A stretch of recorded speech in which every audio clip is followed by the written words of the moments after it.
percent overall from the field, but he was also 50% from threes. He's 5 of 10. I know you're out there. It's okay. Stand back there. No, more than likely you're gonna get that number 1 seed, and so I want Houston to be ranked at number 1 and 8. Welcome into another episode of Let's Rage Coogs, presented by the Saxenian Family. Let's Rage Coogs, the unofficial Houston postgame show of football and men's basketball. We're coming off yet another victory for number 2 Houston. It's interesting, off the intro clip, they said you want the number 1 seed. There's a really good chance if Houston can take care of business on Sunday against Memphis that they could once again have that number 1 seed. But this is Thursday night, Let's Rage Coogs, and like I said, the Cougars were in Dallas and they defeated the SMU Mustangs 80-65. A lot to get into, a lot of interesting happenings that happened throughout the game, particularly that ending. But joining me as always, I'm Dunlap and Kris Gardner. How are y'all doing? Doing pretty well, dealing with allergies and all this stuff in the Houston air. But I'm ready to talk about another win by the Cougs. Yeah, I'm doing good as well, man. It's good to see the Cougs go out and dominate an inferior team. So let's get right into it. First, for those of you that are joining live or maybe listening to the audio only, we thank you for taking the time out of your days to make us a part of your routine. And we have a few comments from the Houston Round Bar Review live chat on YouTube. And I want to this is where we're going to start, because it's what happened at the ending. But Jack Cox said, little loose at the end. Coach was all up in their business during the timeouts. Houston had built up as much as a 23-point lead towards the second portion of the second half, towards the latter portions of the second half. And give SMU credit, after the Marcus Sasser, who had a phenomenal game, his homecoming game against the Mustangs in Dallas, after he hit the crossover step-back jumper over SMU, which got Houston's bench excited. Marcus Sasser was up, and you could tell that he was really thrilled after that play. He was letting SMU know how good of a play it had been. I thought it looked like that could have been a demoralizer play from a standpoint of the Mustangs' perspective, but give them credit. They made a rally. They cut it to within 12. A few times they got as close as 11. Could never get within 10, but they didn't just go away. They made it a game, and it forced Houston to have their starting 5 to the end of the game, which from a Kelvin Sampson's perspective, he's not going to be happy with how they closed out that game. Yeah, SMU went on an 11-1 run. The Cougs were loose defensively. They missed free throws. That was an issue. That helped. I mean, they started missing shots on the floor as well as missing free throws. The Mustangs didn't quit. They kept fighting. The Cougs, at the end, the final minute or so, Marcus made 4 free throws before a while. Marcus was just 4 for 7 from the line. We don't expect Reggie Chain to make free throws. He was 0 for 2. But Jarris Walker bricked his free throws. I mean, he wasn't close on his. So it was just one of those nights again where the team just struggled at the line for much of the game until the end. But hey, 15-point win. We'll take it and move on to Sunday against Memphis. Yeah, I think you got to give credit to Zurich Phelps. I think he's a good program builder player. He played hard, got downhill, and really just played relentless. And I think Houston kind of left their foot off the gas and wasn't a few defensive laps. But I mean, to me, it was hard to watch that game, honestly, man. SMU is just a program rebuilding. You got to put all things in perspective. First-year head coach, so all the things that he's battling, but it's hard to watch that game. They're not a good team right now. They're struggling, clearly. I mean, they're struggling, and I agree. It was hard. The biggest thing with SMU was they took really contested shots, especially early on. They allowed Houston to build that 23-point. I think that's what stood out to me. Sorry, Kris, I didn't mean to cut you off. No. One of the things that really surprised me wasn't sold out. I expected number 2 team come and visit your house, and the first 2 minutes, I was like, did 6 o'clock start? Is it too early for students to get there? I mean, what? Because I was like expecting an amped up crowd, hyped up. Hey, we got a chance to knock off a potential number 1 ranked team. and the crowd was just not there from the opening tip. And I was like, well, I guess they know what Deion said. The team's not very good this year, and they didn't come to see the SMU nor the Cougars. There's a good turnout by the Cougar alums and fans. That was good, but I was disappointed in the overall Mustang crowd. You could hear the Houston Cougars crowd. They started a who's house chants multiple times throughout the game, and even towards the end when the Cougars started shooting late game free throws, they kind of started their own chants to kind of rally the Cougars when SMU had cut it to within 12, which, like you said, Chris, it is a bit shocking, especially when you look at years in the past, which they've had some good crowds to get up for Houston, and like you said, it's a potential number one seed in the NCAA tournament, a perennial number one team overall in the Associated Press polls and coaches polls. And yeah, there were a lot of empty seats at the Moody Coliseum. Yeah, like Chris said, I think they know where the team is at right now, and I don't think they had any expectation that they were going to win that game, so they didn't stay at home. And they're Dallas fans. Me being from Dallas, SMU and Dallas fans is kind of similar to Houston fans, honestly. They not really going to support you when you aren't winning or you aren't good, and so um, I wasn't really surprised. But man, SMU, they're struggling. In years past, they were a really good team, like from Larry Brown to the coach last year who just retired, and they had players like Kendrick Davis and Felton and other players who are playing professionally. But now they're just bad, man. Just honestly, they're just bad, man. So I mean, it's no surprise to me when if Houston doesn't move up because you beat a SMU team, then Memphis is a team who isn't as respectable now based on the season they're having. They're kind of like the most respectable team that Houston has left on their schedule, based on the quote unquote critics, whoever they think they are. But man, SMU, it was hard for me to watch that game, man. Houston, I think Houston's second team could have beat that team. Ooh, Hmm. that's strong, man. I mean, because Zurich Phelps, he played well. Their shot selection was poor. Hmm. They're rebuilding. Coach Lanier is starting over from almost the bottom, but he's got a good piece there in Zurich Phelps. He does. So, but that'll be for SMU going forward if they're still in the American or they're in another conference going down the line. But Marcus Sasser, 3 points in the first half, 3 assists. He got hot in the second half. Jamal Shed, the first half, got an assist in the second half. So for 30 minutes, 35 minutes or so, balanced Cougar basketball. Last few minutes, wasn't as crisp, wasn't as sharp. Could have got bored. Could have been like SMU, like Deion. SMU is not good. They're not going to beat us. So let's take the foot off the pedal, which Coach Sampson will not like. Okay. He's going to harp on them. He harped on them a lot down the stretch in the last 2 minutes. But he got the team finished. But that's overall 15-point win on the road. Take it and keep moving. Yeah, I think watching that game, I was thinking about Jamal. It reminded me of a mobile quarterback. He's like, quarterbacks traditionally pass the ball. But when you have that extra element of running, to me, Jamal is like that because not only is he an elite passer, but he can shoot and he has a great ability of picking or of identifying what the team needs.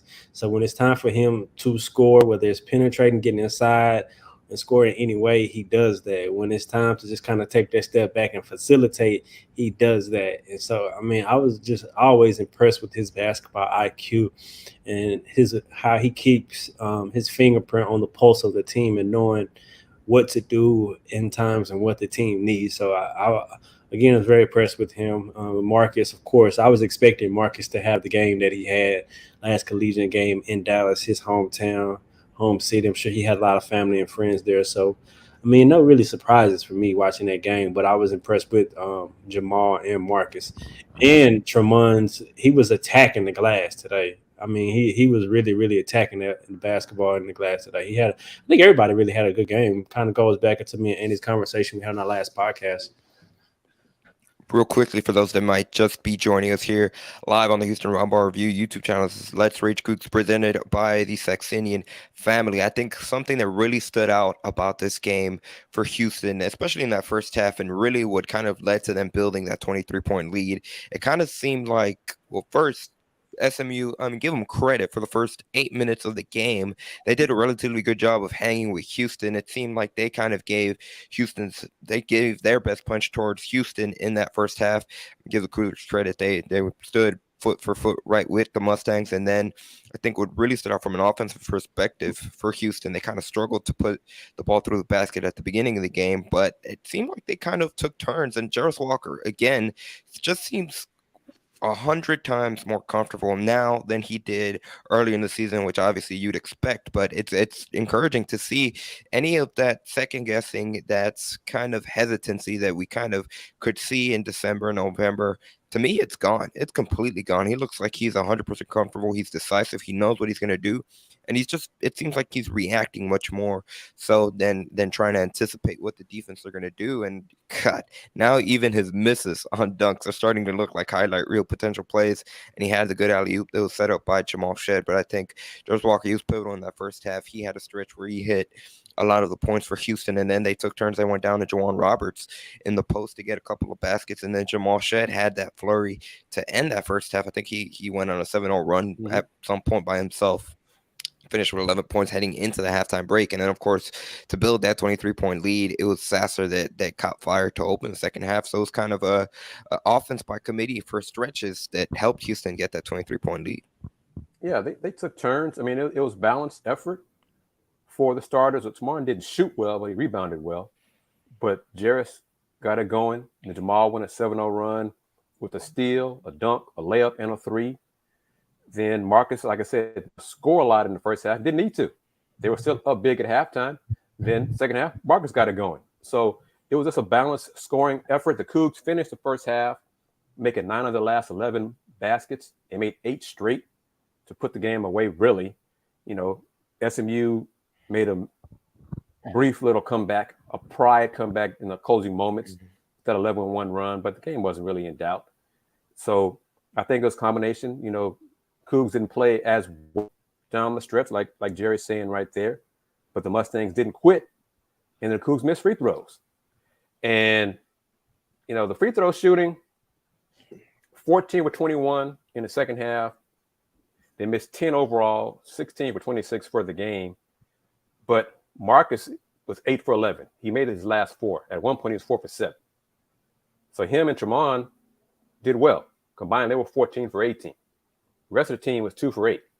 But you're looking at Javier Francis, 1 for 2.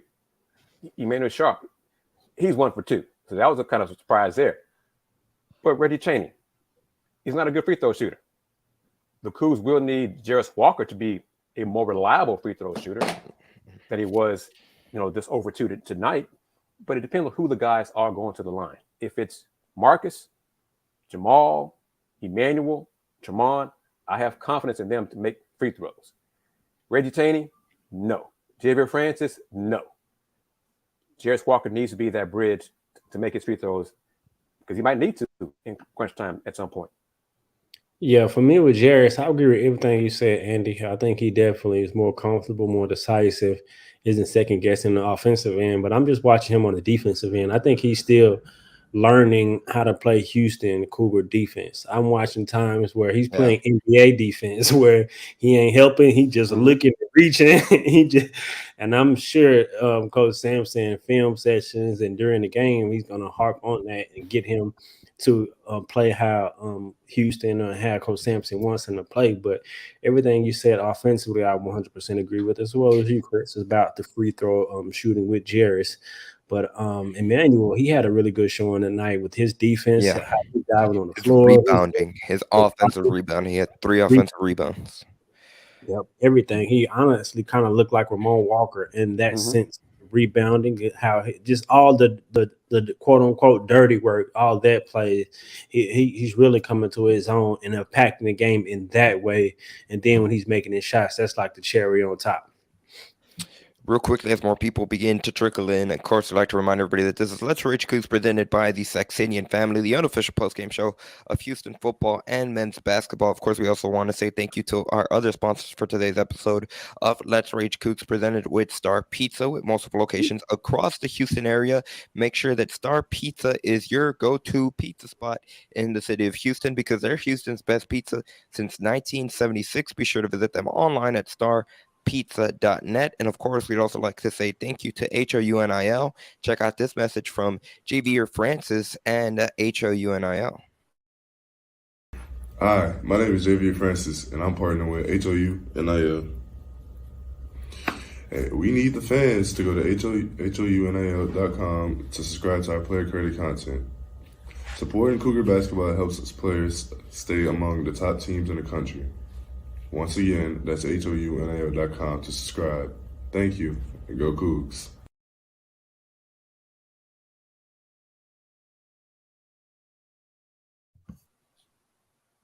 Chris, I'm gonna need you to take over real quick. Actually, never mind.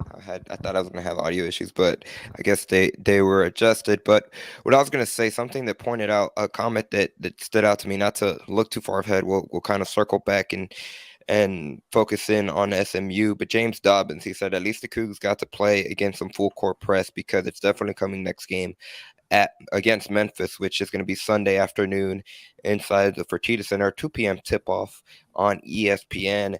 That's a great point. That's something that the Tigers gave Houston a lot of issues last season, that full court pressure that was really at times relentless from the Memphis Tigers, and it really gave Houston problems. Now, of course, a very different team this year for Houston than it was last season, but it is a good observation from James Dobbins. It is.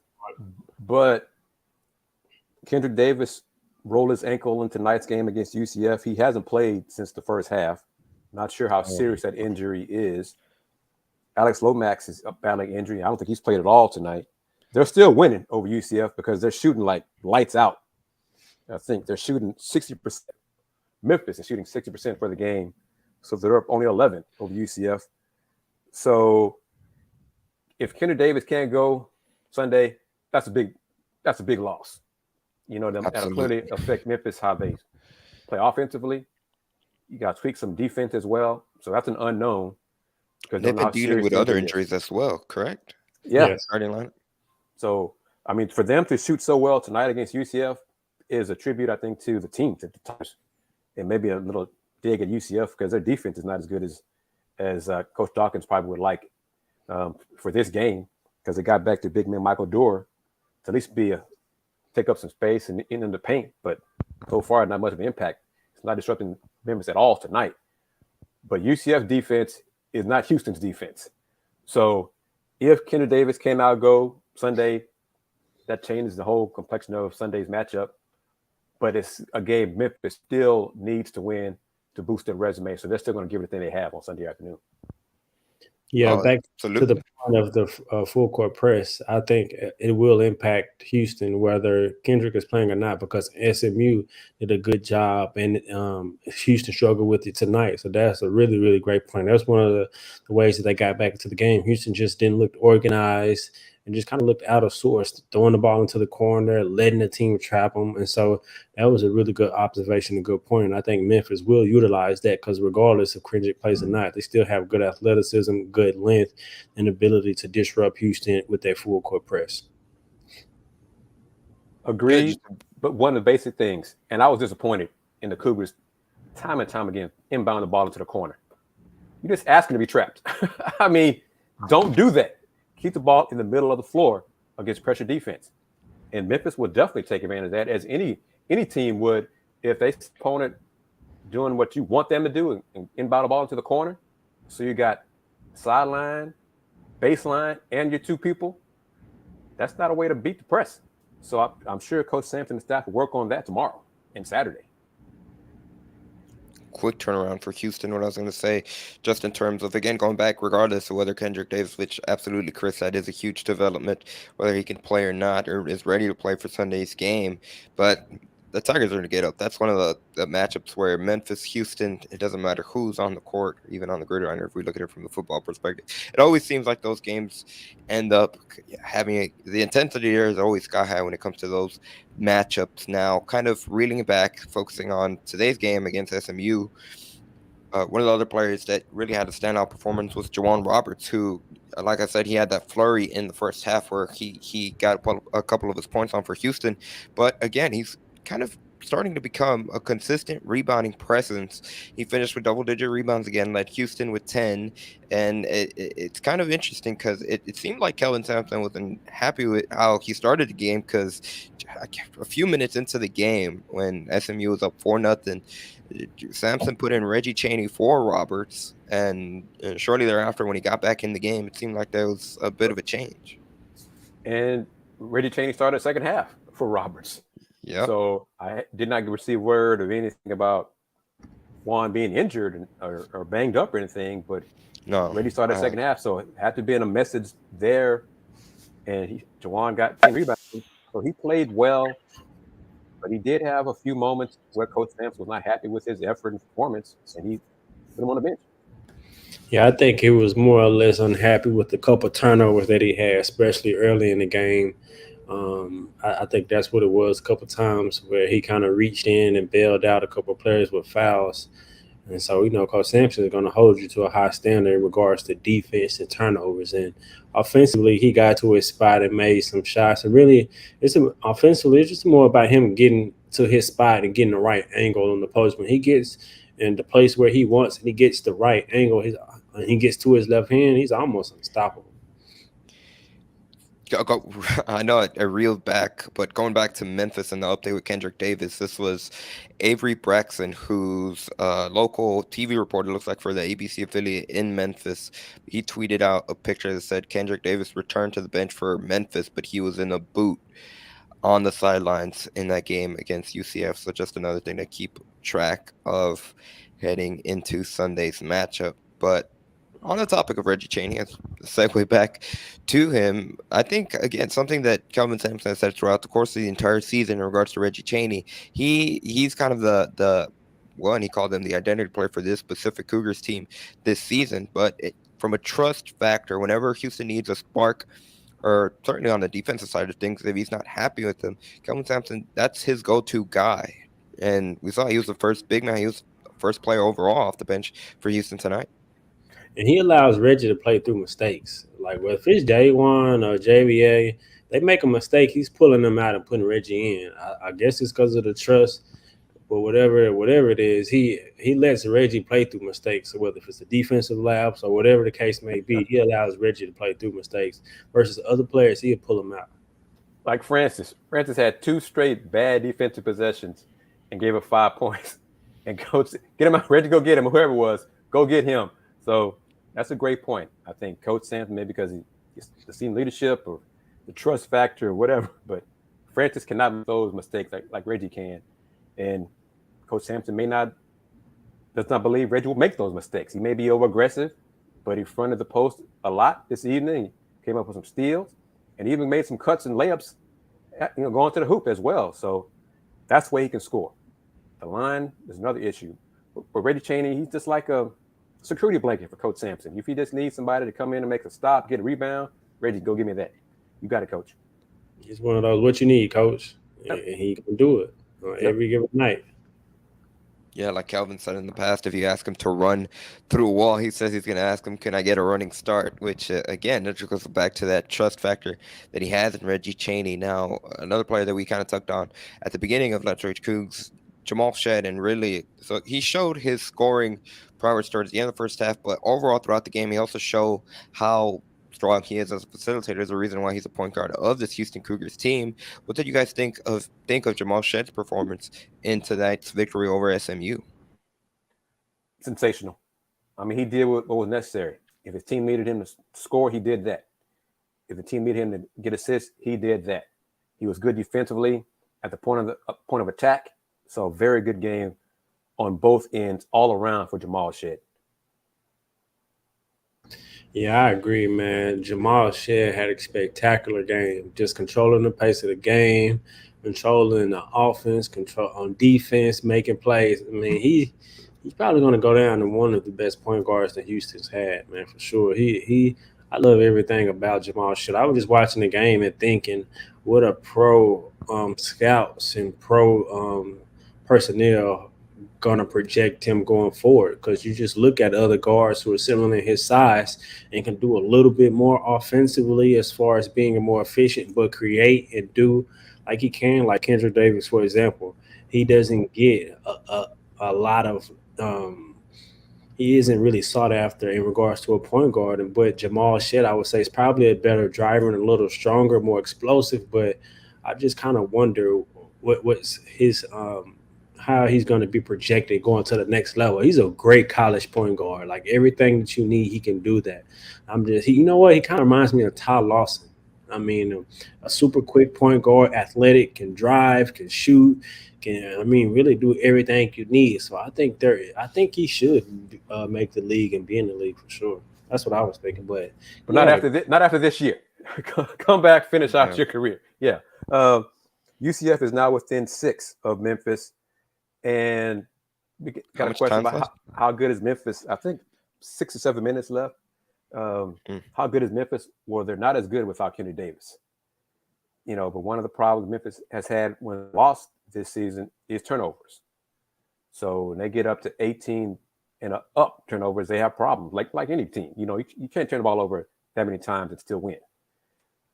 But this is like a 6-point game, and I think the longer it goes, they may miss Kendrick down the stretch to be that closer. So who would be that closer if they need a basket in the final moments of the game? We'll see how it all plays out. But regardless, Yeah.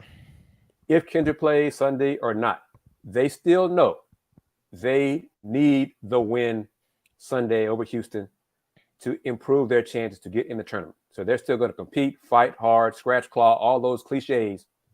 They're not going to be, oh, woe is me. Kendrick ain't here. Go ahead, Houston. You got it. The rivalry alone will motivate them to get this win. And then add on top of it, they need to win too. and one of the few teams, regardless of conference, can actually match Houston athleticism. So I mean, regardless if Kendrick plays or not, of course, everything you said, they'll miss him offensively and everything that he does.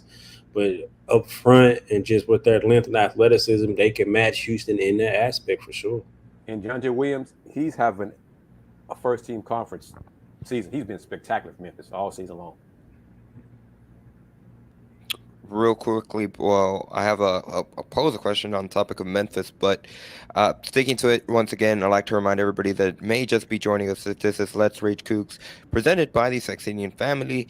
The Saxenian Family is the primary sponsor of LRC for the remainder of the regular season and into the American Athletic Conference postseason tournament. Let's Rage Coogs is the unofficial Houston postgame show following each football and men's basketball game. On the topic of the Houston Cougars men's basketball team, we're coming off the heels of an 80-65 victory over SMU on Thursday night. Houston was led by Marcus Sasser, who had 20 points and 4 assists. Jamal Shead, who we just talked about, had 13 points and 8 assists. Josh Walker had 14 points. Jawan Roberts had 8 points, and he led the team with 10 rebounds. Now, on the topic of Memphis, and what I was going to say about it, it's still 60-54 with 7+ minutes left in the game. But what's interesting about this, what's interesting about the Memphis game, it's going to be a home game for Houston. I think obviously Kendrick Davis, whether he plays or not, it'll be a difference. But say for a moment, in a perfect world, if both teams were healthy, and just focusing on the Houston perspective side of it, do you think that Memphis, a home loss to Memphis, would be considered a quote unquote good loss for Houston in the event that were to happen if both teams were to be healthy? I'm curious because you brought up Chris, when you were talking about obviously Memphis needing the win from a Q1 standpoint for their resume as they try to get into the NCAA tournament. But for Houston's perspective, as they're trying to lock up a #1 seed in the NCAA tournament, what's kind of the leeway there? I think it'd be a bad loss because it's a home loss, and it'd be the third one, be Houston's third loss this season. Even if both teams are healthy and all those things, I think it would be a bad loss. And because 3 losses at home, it would just add to the speculation of some folks. Well, what's the problems at home? And I'm curious to see because Coach Sampson has touched on this in previous sessions. Who's going to be in the ear of the players? On the road, it's them. It's the players and the coaching staff and the staff. It's them. But when they get back to Houston tomorrow or tonight, fans, some family, hey, do you guys know if y'all beat Memphis on Sunday, there's a great chance you'll be number one in the polls again? Do you realize that? So that pressure, this outside noise, as Coach Sampson refers to it. So, this is a win that Cougs need to get Sunday because it's a home game. Memphis is a rival. If Kendra doesn't play, all these other things, but bottom line, it's a home game. The Cougs need to win, period. I mean, I don't think it. I don't think. What do you say? Would it be a bad loss? I think Would it be a bad loss if they lost to Memphis at home, even if they were healthy? Yeah, I think it would be just because they don't have any respect for the conference. I mean, that's just simply put. They don't have respect for Memphis or any other team outside of Houston in the conference. I mean, they're the most respectable team on Houston's schedule left, and they got beat twice by Tulane, who doesn't get any respect. And so I think it'll be a bad loss. Looking at the comments that are chimed in on the live stream on the Houston Round Ball Review, Parker Ainsworth, a shout out from Locked On Cook, said, I don't think UH can lose the home game and be a 1 seed in the NCAA tournament. And Jerry 2968 said, no, it's bad to lose at home no matter who you are playing against. And Kris, I think that's a great point that you've brought up just in terms of Houston. They've already lost 2 road games in Temple and Alabama now. That Alabama loss obviously considered a quad 1 loss. So I think that's why Alabama jumped Houston, because they beat Houston at home. Oh, no doubt. They have the head-to-head advantage, no doubt. But in terms of looking at it from a resume building standpoint for Houston in the NCAA tournament, if they were to lose to Memphis, that would be considered a quad 2 loss, because Memphis is currently in the 40s when it comes to the net rankings, which, again, 3 losses at home, that begin to poke holes in terms of Houston's resume, which would be the biggest question mark, which it is interesting with Houston's win over SMU tonight on the road. They're now 9-0 in visiting crowds this season, which going back to resume building wins, they probably have the most impressive one when they went up to Virginia. At the time, they were ranked number 2 in the nation. They beat the Cavaliers in their home court, but it's kind of interesting this time of the year. It's all about seeding. It's all about resume building. But Kris, Dayon, I'll toss it over to you guys if you have anything else to add before we move on to our next topic. Well, I'm looking at it. Because it'd be a home game, Memphis at 42, that would be a Q2. The road game would be a Q for the Cougs. But during the broadcast, Q1, excuse me. During the broadcast, the guys mentioned, because he didn't tweet it, so I guess he said it from his now bunker, ESPN Joe Lunardi, that with Purdue's loss and the Cougs win, the Cougs are now the second number 1 overall seed behind Alabama. And in that scenario, the Cougs would be playing in Kansas City, because Alabama gets the first choice. That'd be Birmingham and Louisville for them. And the Cougs get the second choice. So they'd be going to Kansas City instead of Las Vegas or New York, potentially. So anything like that, a home loss at Memphis, really, the Cougs, because the conference, as Dayon touched on, as I've harped on a lot in recent podcasts and appearances, they can't afford to lose in conference play, regular season. The perception of the outside world. Joe Lunardi, I think, is the main bracketologist who believes in this team with the eye test as being number 1 overall seed. Other folks, they're plugging in Texas. They're plugging in UCLA. They're plugging in Arizona as 1 seeds. And so okay, what are y'all looking at? But they win they finish out. What does that be? That'll be 28-2, something like that, whatever. If they win out? Yeah. Yes, so they have 5 games. They have 5 games left. 29-2. Currently, 29-2 heading into the American Athletic postseason tournament. They'd have to do that. It'd be like, remember Wichita State that one year they were like 30-1. They had to do that to be a number one seed. They have to do that because of the lack of respect for the Missouri Valley Conference. Same thing because the Cougars are not in the Big 12. That's what they probably have to do to win out to maintain a one seed. It's tough not being in Power Five conference, man. It's brutal. I do want to bring up James Real quickly down. I was just going to bring up James Freeman's comment. I got to be honest, I really don't care. I just need us to be completely healthy going into the tournament. Regardless of the seeding, it's a 1, 2, 3 seed. It doesn't matter. Dan, what are you going to say? Oh, no, never mind. Go ahead. No, what I was just going to say on the topic, it's something that had been mentioned on the broadcast. I think, regardless of seeding, regardless of whatever region Houston ends up being, I don't think any team in that region is going to want to have to play Houston, which is something that touched on the broadcast in terms of the physicality that Houston plays and brings to the table now. On the topic of, well, segue now, kind of give ahead at our next segment on the other side of this break, but I do kind of want to focus in on those last few minutes in the second half for Houston and really that rally by SMU, which from a human perspective, it's much easier to kind of, dismiss it as it was letting your foot off the gas, quote unquote, from a Houston perspective. But we'll touch a little bit more on it on the other side of this break. For those of you that are joining us, once again, this is Let's Rage Coogs presented by the Saxenian Family, the primary sponsor of LRC for the remainder of the regular season and even into the American Athletic Conference postseason tournament. Let's Rage Coogs, the unofficial Houston postgame show for football and men's basketball games. Of course, we also like to say thank you to our sponsors in Star Pizza and Star Pizza, Houston's best pizza since 1976. We have multiple locations across the Houston area. Be sure to visit starpizza.net online or visit any one of their locations. Once again, that's starpizza.net. And we'd also like to thank HOUNIL and check out this message from Javier Francis about HOUNIL. Hi, my name is Javier Francis, and I'm partnering with HOUNIL. Hey, we need the fans to go to HOUNIL.com to subscribe to our player created content. Supporting Cougar basketball helps its players stay among the top teams in the country. Once again, that's HOUNIL.com to subscribe. Thank you, and go Cougs.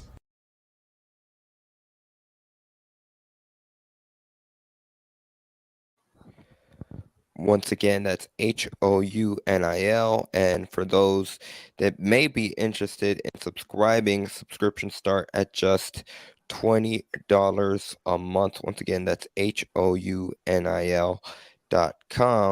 From our perspective, we also like to plug in.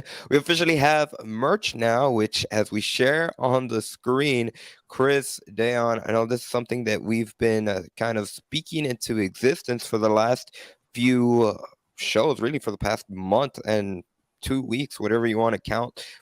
We officially have merch, and we debuted with 2 lines: the Let's Rage Coog, the Let's Rage line, where you can see right there you can have available a t-shirt and a hoodie, or the There Will Be Rage line. Once again, that's at bonfire.com/store/Let's Rage Coogs shop. Once again, that is the official merchandise shop of Let's Rage Coogs. And Dayon, Kris, I'll toss it over to you guys if you have anything else you'd like to add. This is something that really we spoke into existence really when conference tournament play started.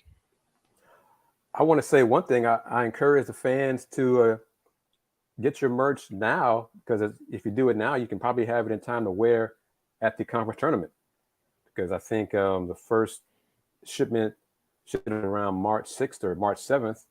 So that'd be just in time for you to walk around the Dickies Arena in Fort Worth with some Let's Rage Coogs merch on and show your support for us and the show and Houston Cougar Athletics, as well as Andy's. Check out the back as well. Is navigating it's a high-tech world, folks. As we're saying, the technology exists for you can hear us talk, see us talk, and Andy is showing you how the merch looks on the screen as well. So make your purchase, support Let's Rage Coogs, support the show. Thank you to those who made a purchase so far in these first few days this week of it. And you can get different colors of choices in the shirt and or the hoodie. So kudos to Dayon for getting the design done. Kudos to Andy for putting the site together.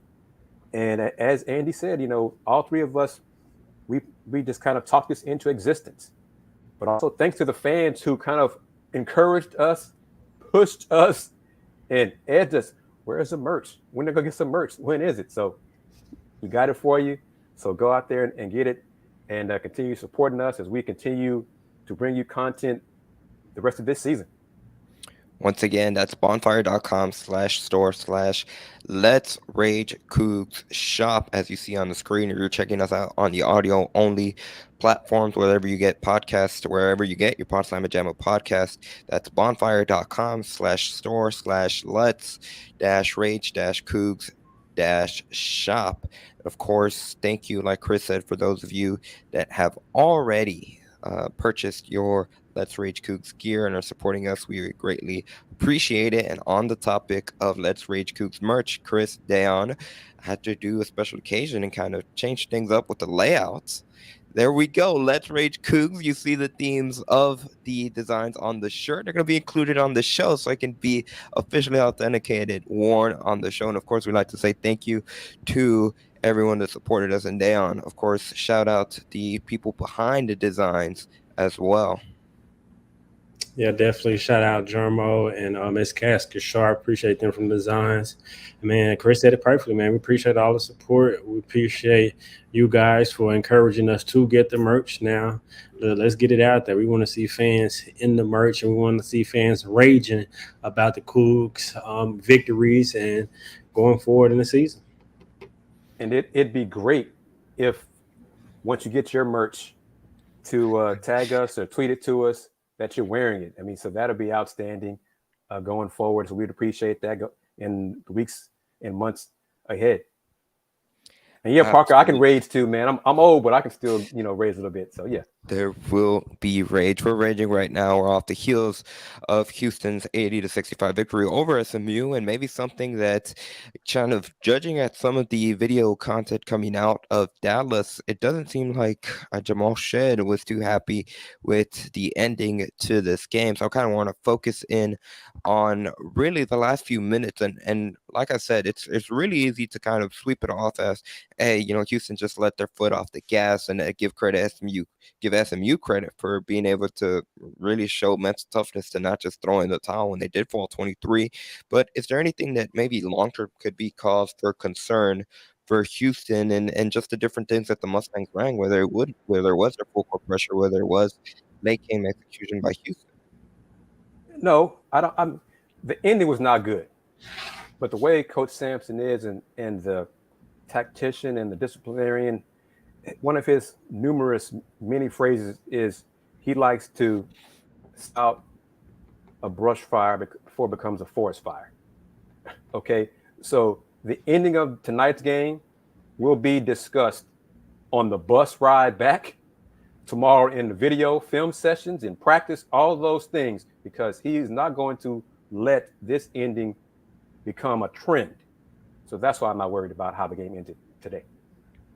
I'm a little worried because with better competition, if Houston does that, then it won't have the same result. And I allow Alabama. Houston had a big lead. Alabama came back and won that game.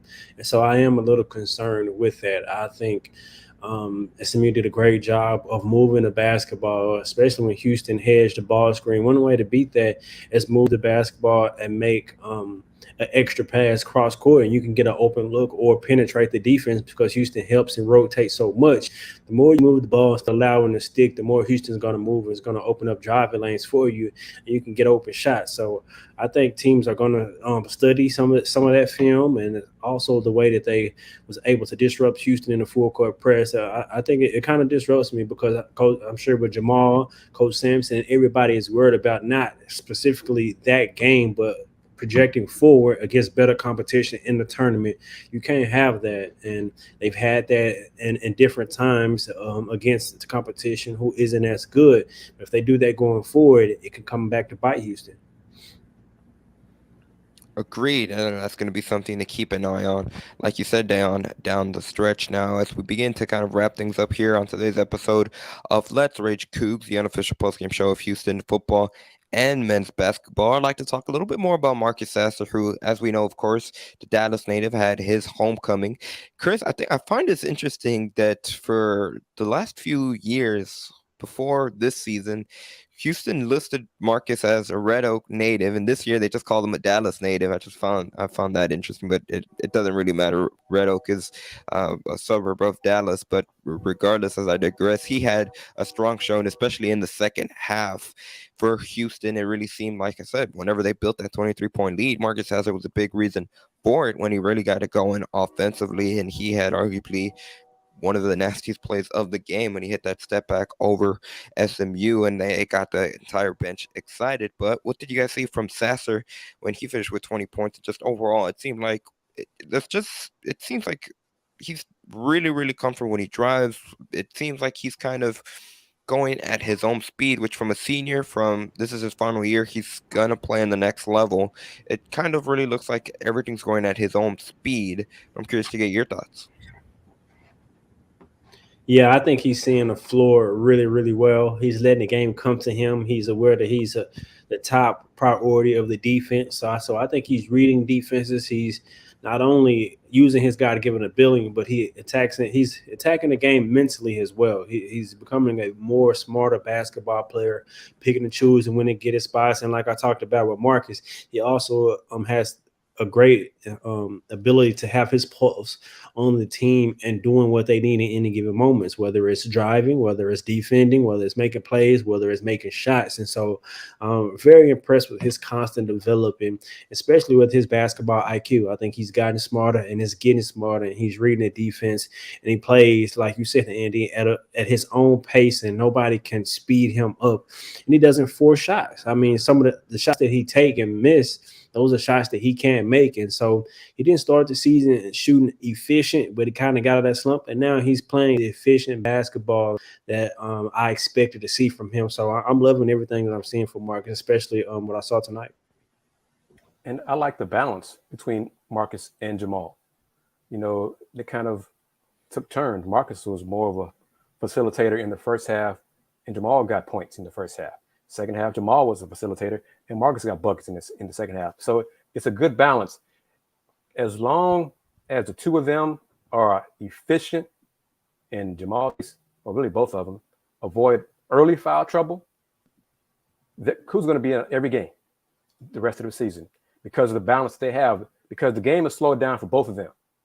Jamal has learned how to, okay, I need to score now. My team needs to score. I'm going to get buckets. Marcus can pass.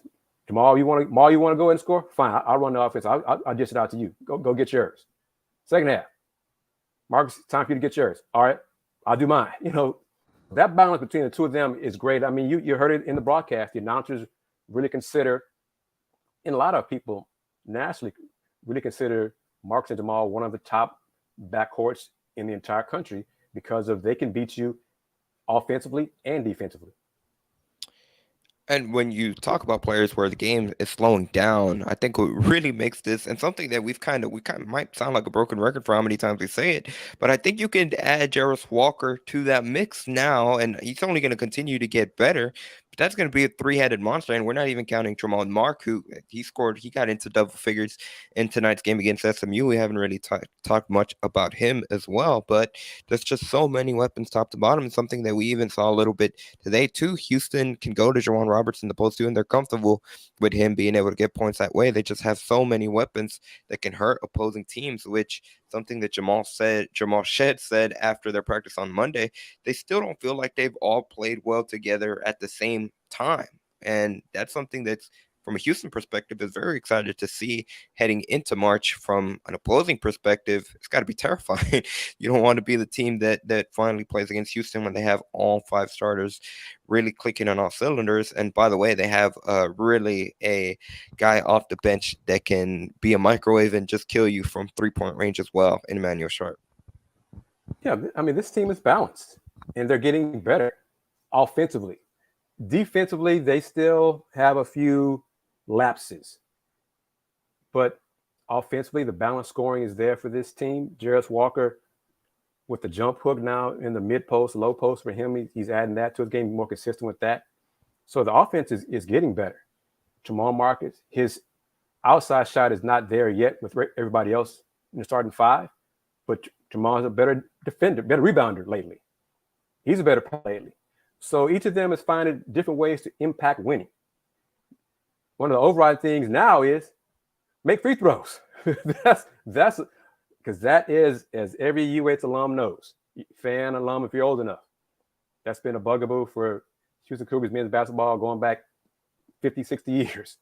So I'd hate for this team to miss a chance at a championship at the foul line. Absolutely. It looks like some of our viewers are on Memphis watch. The Knights are actually leading now 63-62 in Memphis with just under 2 minutes left in that game. So that's going to be something to keep an eye on, obviously, because Memphis is Houston's next opponent on Sunday. Now, real quickly, we did get the post-game footage of Kelvin Sampson after, which I do want to play, I do want to get to. But I guess, like I said, one player that we haven't talked on is Tremont Mark. And I'm curious to get your thoughts on him. Didn't necessarily have the best shooting night from the field, but he still managed to get into double figures. And again, something that's become underrated with Tremont Mark is his ability to just become a rebound magnet. I mean, he was right behind Juwan Roberts, who had 10 rebounds. Mark had 9, and 8 of those 9 rebounds were on the defensive side of the ball, from the defensive side of the court for Houston, which is crucial because obviously when it comes to defense, they have to be able to close defensive possessions, and it starts with defensive rebounds. Yeah, and I expected him to be that guard to pick up the slack from the guards and rebounding. He has done that, and I think his offensive efficiency is just going to come. He knocked down that early 3, and he's been knocking down 3. So I think his jumper is there, and teams know that he's a threat. It's just about making the shots that come his way and be more efficient. A couple of threes that he took was late in the shot clock, and so it wasn't he wasn't set, and it wasn't like. It was. I don't want to say it was a bad shot. It was a shot that he had to take because it was late in the shot, and so I don't want to say I don't count those, but he definitely has shown that ability to knock down the 3, and especially in the mid range, he can create for himself. He's a great playmaker. I think just his role on this team this year is focused on being a great defender and a rebounding and making the plays that he needs to make when the ball comes his way or when the opportunity presents itself. Coach Sampson has shown that he will isolate him at times depending on the matchup and let him attack and look to score. But his primary role with this team, when you got Marcus and Jamal, is not so much to be a scorer, just kind of be a floor spacer, knock down open shots, and then in certain times he will show his ability to create for himself and others and to make shots. So, I mean, I think this was another good game for Tremont Mark. Like I told you, Andy, I'm not one of those people that look at the stat sheet and be like, oh, he didn't shoot efficiently or he didn't have X amount of points. That is defined how he has a good game. And so I was impressed with his ability to have a good game without shooting well, because 9 times out of 10, 90% of the game, you don't have the ball in your hands. How are you going to impact the game when you don't have the ball? And he's doing that consistently, and he's been doing it consistently throughout the season. He's impacting winning, and that's what Coach Sampson wants. That's the phrase of the season. Yeah, the phrase of the season. I want to touch on this comment, or Andy, you want to play the post-game comments from Coach Sampson? What do you want to do right now? We're still waiting on it. Man, go ahead. Okay. Go to the comment. But yeah, I want to post a comment from Rusty. The free throw, the technique on the free throws by some of the players is ugly. Yes, they are practicing the free throws, and we've seen them time and time again in practice shoot free throws. But I want to say this to Rusty and the fans. No, hardly anybody, and I'm being serious when I say this, shoots free throws the same way. And I'm talking about player to player. So you can tell them, bend your at the knees, bend at the waist, get on your toes, all those things, follow through, all those different things. Guys get to a point, they shoot what's comfortable for them. Okay? Coaches, they work on it in practice. We see it. They make them in practice. We've seen that too. They make them in practice. The issue is whatever form you want to use, because Javier shoots different than Marcus. Marcus shoots different than Tremont, on down the line. It's mental for most of them. Because if you make it in practice, whatever you do, if you shoot left hand with your eyes closed, whatever, make it in practice. Become game time, they get all in their heads. They're like, okay, should I hold the ball this way? And they start missing. And then you one. All right, what did I do wrong on that one? And then you miss another one. Because trust me, we all know it's frustrating. They don't miss on purpose. They make them in practice because Coach Sampson said they shoot, 500 free throws a game of practice. And if they don't do it, then they run for everybody.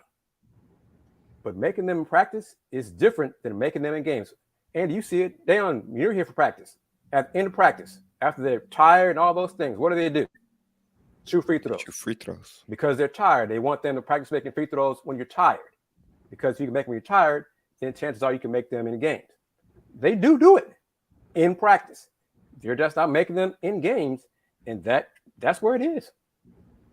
Yeah, I don't know if it's a mental thing when you get to the free throw line. I think it's a routine thing. I hooped all my life, and I never got to the free throw line whether I was on the road or anywhere. And I was thinking in my head, I need to do this differently. I think it's just more of a rhythm, and basketball is to make it this game. I think Coach Sampson said all the time, and Chris, you hinted at it, it's about who goes to the free throw line. Some players are just not good free throw shooters. I mean, they might make 1 to 2, but, I mean, that's good for certain players. But what you got the likes of Marcus and Tremont and, like, your guards, you expect them to make free throws. Right. And they should make their free throws. Some of the bigs, it's a little harder for them. And so I don't think they're switching their technique or doing things different at the line on each time at the line. It's just about taking your time and making a shot. But it's easier said than done because you can do the same technique that you did in practice where you make them, you just miss them. And that's just part of the game. That's why I said, it's important for Jarris to be a good free throw shooter. Facts. That's who I was going to point out. That's who I was going to point out. That's probably the biggest question. Jarris and the guards, if they're shooting free throws well, who's it fine? Yep. But if Jarris is struggling, J1 has expect his free throw shooting too. Yeah, Juan has improved. We don't expect Reggie to make free throws. We don't expect JV to make free throws. We expect Reggie to go to the free throw line though. Right. So, but he went twice tonight and missed them. But that's what his one trip. Alabama, he had 2 key free throws. So but we don't expect him to do it. When he does it, it's cherry on top. But Jarris is the one. He's got to be a better free throw shooter. Yeah. On that note, as we begin to close it out, as Let's Rage Coogs presented by the Saxenian Family, we have the clip. Here's what Kelvin Sampson had to say to reporters in Dallas after the games, courtesy of Houston Athletics. All right, gentlemen, if you have a question, go ahead for Coach. So when you always talk about tough games on the road, the way you guys responded in an environment like this. Yeah, I mean,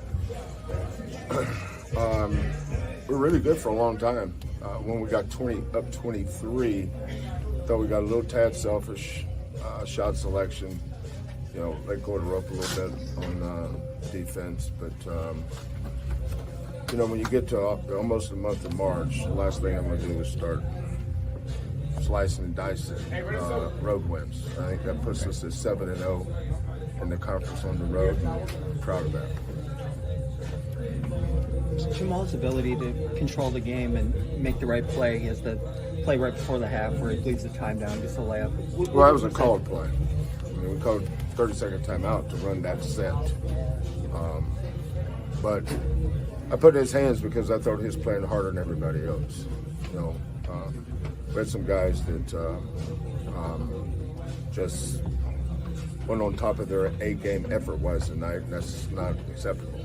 So, but that's my standards. A lot of guys have different standards and stuff like that. But Jamal is anytime the ball is in his hands, I always feel pretty good.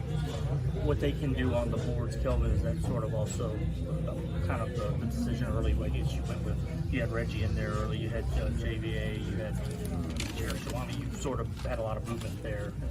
Yeah, just keeping guys fresh. Nothing more than that. We got 4 guys that all contribute to winning, and we have 4 guards that contributed to winning. Just rotate them and keep them fresh.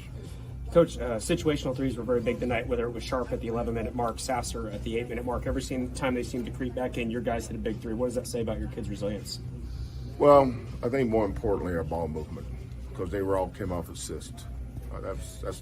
That should be the most important observation there is, we got them in those middle ball screens, and we got them to help off the corner with the roller, and we kept hitting the corner. Then when they took the corner away, we moved it right away to the slot, and sometimes we moved it around to the other corner. So, ball movement. We missed some wide open looks, but I thought our ball movement gave us some good looks. Kevin, I know you don't get too high on wins or losses this time of year when you look at what's going on. Alabama loses last night, Purdue loses again tonight, and you control your own team, but it just kind of shows what college basketball is. Is that sort of just, and no one expects to win them all, but you sort of want to play your best ball at this point of the season. Well, you'd like to win them all, but that's not feasible. That's not going to happen. You're going to lose games. It's not surprising when anybody loses, including us. We're capable of winning games, and we've got some great wins this year, especially on the road. But we control the things that we control. We don't talk about things that you guys talk about or fans. That never creeps into our conversations. I got enough stuff to watch, things to critique about this game when I get on that bus. Pull into Houston in about 3.5 hours. We'll have tons of notes to work out in the practice plan. I'm sure I'll watch our next game on the bus. But other than that, the other stuff's way, way overrated. How do you think you handled the trapping and the press? And is that something that Yeah, well, usually against the trap, it's one pass. They're going to trap the first pass. Once the ball gets out of there, then get it up the court. And I thought we did a good job of that. You mentioned good road wins. This hasn't been the easiest place for you all to play, and you controlled it pretty well almost throughout. And where does this one rank on the road wins this year?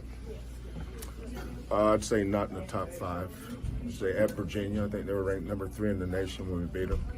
At Oregon, I think they were picked to finish second in the Pac-12. At Tulane, they're in second place in the league. So we've had a lot of good road wins. Anything else?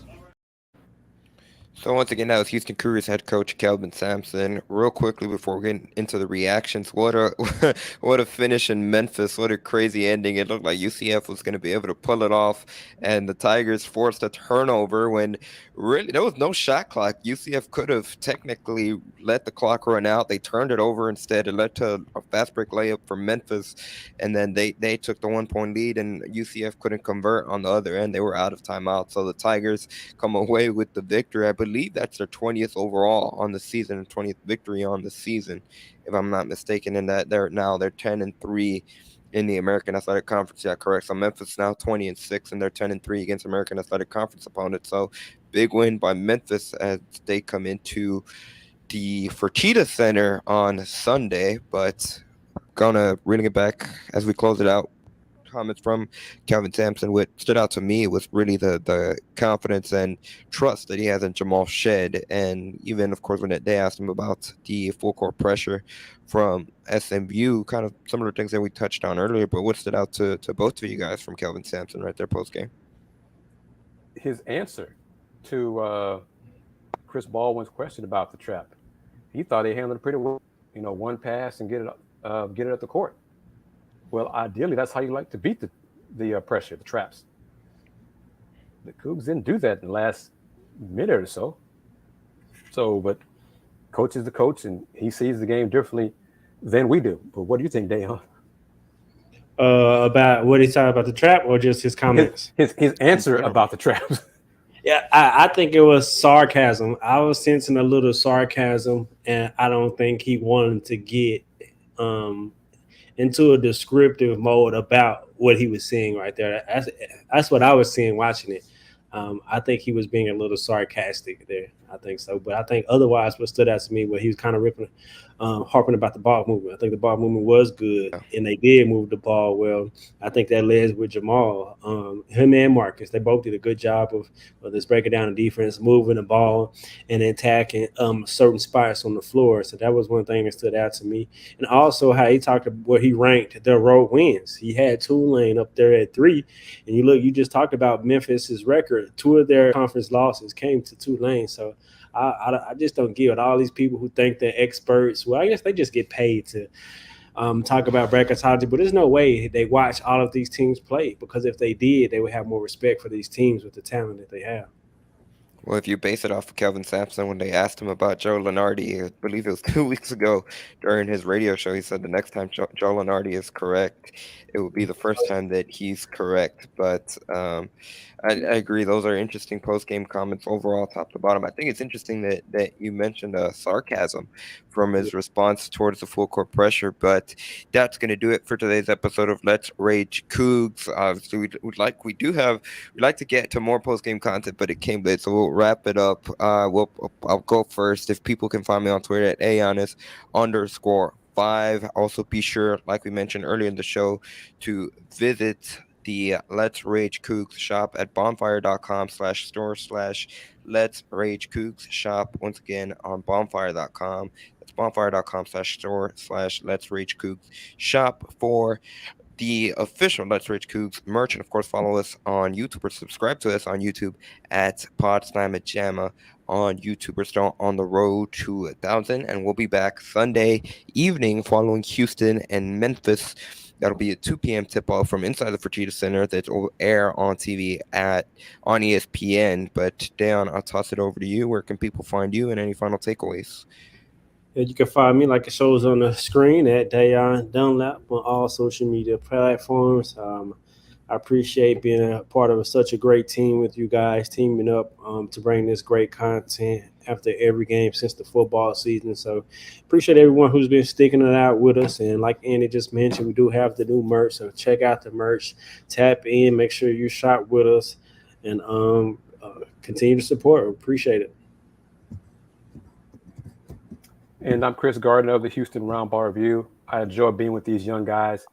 It's fun being with them. It's fun and enjoyable doing Let's Rage Coogs and getting the comments and questions and critiques from the fans who are supporting us and watch what we're doing post game on these shows. It's our pleasure to do these shows, and we're going to continue doing them as long as the team is playing this season and upcoming seasons. But I'm at HoustonRoundballReview.com, Houston Roundball Review on YouTube, Houston Roundball Review on Instagram, Twitter, the HR Review. And we will see you guys after the game Sunday afternoon against Memphis. Tip time is 2 p.m. on ESPN. Andy, we're guessing at what, approximately 5 o'clock? 5:30? 5:15, 5:30-ish, around that time. I'm hoping Kendrick Davis plays, man. I'm hoping the boot was all precautionary just to keep it mobile and not allow him to put any extra pressure on it. So I wish the best for Kendrick Davis. I hope that he's played. I want Memphis to be whole. And he's a H-Town kid, so right. I'm sure his family would like to see him play here one final. So I hope he gets a chance to play. Yeah. That's going to do it. Once again, a final score from Dallas. The Houston Cougars, number 2 ranked Houston Cougars, victorious 80-65 on the road over SMU, and what very well could be the last time that they play SMU for the foreseeable future. As always, Deon, you get the final word, sir.